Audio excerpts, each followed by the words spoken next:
Hello everyone, আসসালামু আলাইকুম। কেমন আছেন আপনারা সবাই? আশা করি সবাই ভালো আছেন। আমি টাঙ্গাইল থেকে বলছি সীমা। আপনারা দেখছেন আপনাদের পছন্দের ইউটিউব চ্যানেল সীমা সংসারে আপনাদের সবাইকে স্বাগতম। আবার হাজির হয়ে গেলাম নতুন আরেকটি এপিসোড নিয়ে। আজকে আমি করে দেখাবো ফিশ ফ্রাই বানানোর জন্য এখানে আমি 2টা ফিশ নিয়ে নিছি। আর ফিশটা ভালো মতো কেটে ধুয়ে পরিষ্কার করে নিয়ে নিছি। দিয়ে দিলাম হলুদের গুঁড়ি, মরিচের লবণ, আর সাথে দিয়ে দিতে হবে মরিচের গুঁড়ি। এখন সমস্ত উপকরণ ভালো মতো মিক্সড করে নিতে হবে, আর প্রত্যেকটা উপকরণ ভালো মতো মিক্সড করে মাছের গায়ে লাগিয়ে দিতে হবে। আর এই যে মাছের যে কাঁটাটা দেখতেছেন আমি যে কেটে নিছি, কেটে নেওয়ার অংশ যেন মশলাটা ঢুকে এইভাবে আমার করে নিতে হবে। তবে মশলাটা ভালো মতো মিক্সড করে দিলে আপনার ফিশ ফ্রাইটা বেশি ভালো হবে।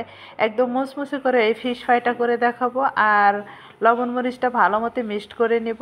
তো দেখেন এই যে আমি কীভাবে মিক্সড করে নিচ্ছি, আর আপনারাও এইভাবে মিক্সড করে নেবেন। তো আমার ফিশ ফ্রাইটা মিক্সড করা হয়ে গেছে, এখন ভাজি করার পালা। তো ভাজি করার জন্য সরাসরি চুলায় চলে এসেছি। আর দেখেন তেলটাও দিয়ে দিছি। এখানে আমি অল্প তেল দিয়ে নিছি।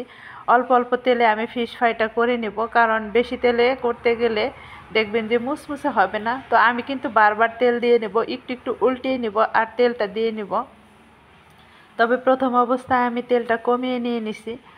আর এই ফিশটা যত মুচমুচে করে ভাজি করব ততই কিন্তু ভালো লাগবে। আর দেখবেন যে গরম ভাতের সাথে ফিশটা খেলে বেশি ভালো লাগে। গরম গরম ভাত, গরম গরম ফিশ ফ্রাই বেশি মজা লাগে।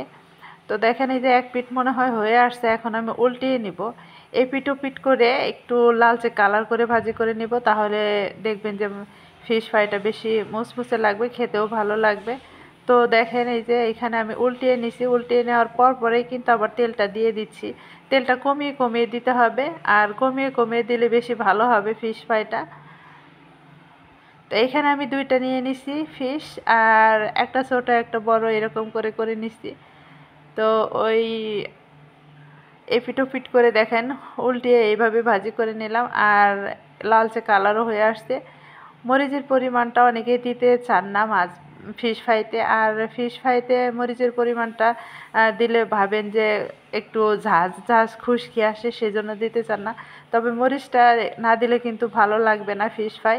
অবশ্যই কিন্তু মরিচ, হলুদ, লবণ এগুলো ভালো মতো দিয়ে নিতে হবে পরিমাণ অনুযায়ী। তো দেখেন এই যে আমার গরম গরম ফিশ ফ্রাইটা রেডি হয়ে গেছে, আর আমি এইভাবে ভাজি করে নিছি আর লালচে কালার করে ভাজি করে নিলাম। তো ভিডিওটা ভালো লাগলে অবশ্যই কিন্তু সাবস্ক্রাইব করবেন, আমার চ্যানেলের সাথেই থাকবেন। সবাই ভালো থাকবেন, সুস্থ থাকবেন, আর কমেন্টের মাধ্যমে জানাবেন আজকের ফিশ ফ্রাইটা কীরকম হয়েছে। একদম লালচে কালার করে ভাজি করে নিলাম। তো আজকের মতো এই পর্যন্ত।